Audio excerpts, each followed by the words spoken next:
تمہیں یہ ڈر تھا نا کہ زنا نہ ہو جائے، اس لیے نکاح کر لیا، تو اب یہ تو پتا ہوگا نا کہ شوہر کا کہنا ماننا چاہیے۔ کہنے لگی میں نہیں آؤں گی، رہی بات طلاق کی تو میں کورٹ کے ذریعے تم سے لے لوں گی۔ میں نے کہا اچھا؟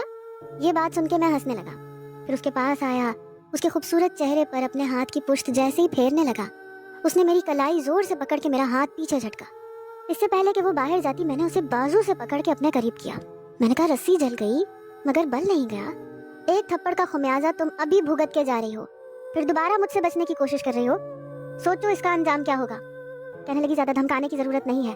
میں نے کہا زیادہ زبان چلانے کی ضرورت نہیں ہے، جو کہہ رہا ہوں وہ کرو، ابھی جاؤ اور جب تمہیں بلاؤں گا تو تمہیں یہاں آنا پڑے گا۔ کورٹ کے ذریعے خلا لینا چاہو گی تو تمہیں خلا لینے کے قابل نہیں چھوڑوں گا، سمجھی؟ کورٹ کی دھمکی مت دینا مجھے۔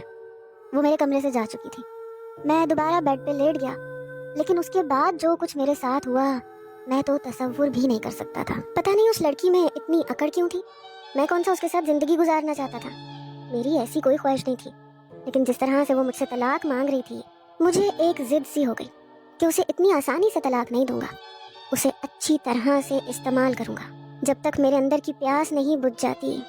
پتہ نہیں کیسا جام پلا کے گئی تھی اپنے حسن کا، میرے اندر تو جیسے طلب بڑھنے لگی، لگتا تھا ابھی بھی تشنا لب ہوں، حالانکہ کچھ دیر پہلے میں نیند کی شدت سے بے حال تھا، لیکن اب لگ رہا تھا کہ نیند آنکھوں سے اوجھل ہو چکی ہے۔ میں ہوٹل کا کمرہ چھوڑ چکا تھا، گھر چلا گیا تھا، اپنے کمرے میں آ کر لیٹ گیا، لیکن نیند نہیں آ رہی تھی۔ اس کے ساتھ گزارا ہوا ایک ایک پل میرا سکھ چین چھین رہا تھا، میں سمجھ نہیں پا رہا تھا مجھے ہو کیا گیا ہے۔ پہلی بار تو کسی لڑکی کی رفاقت کا مزہ نہیں چکھا تھا، کئی بار لڑکیوں کے ساتھ رات گزاری تھی، لیکن صبح تک ساری خماری اتر جاتی تھی۔ یہ کیسی لڑکی تھی جس کے ساتھ وقت گزارنے کے بعد میں بے چین سا ہو گیا، جی چاہا وہ ابھی میرے کمرے میں آ جائے، میرے بے حد قریب۔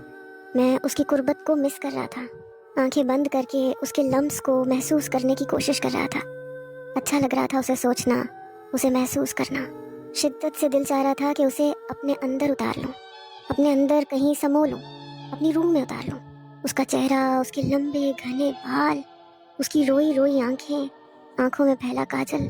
اف، میں اٹھ کے بیٹھ گیا، پتہ نہیں مجھے ہو کیا گیا تھا، کبھی کسی لڑکی کے لیے ایسا احساس نہیں ہوا تھا، وہ لڑکی میرے حواسوں پہ سوار ہو چکی تھی۔ ناظرین نیکسٹ کیا ہوا ہوگا؟ کیا انزل کو شامیر سے بدلہ لینا چاہیے یا اسے طلاق لے لینی چاہیے؟ شامیر کا انجام کیا ہونا چاہیے؟ یہ سب کچھ آپ کمنٹس میں بتائیں گے، اور یہ بھی کہ ابھی تک کی سٹوری آپ کو کیسی لگی۔ اللہ حافظ۔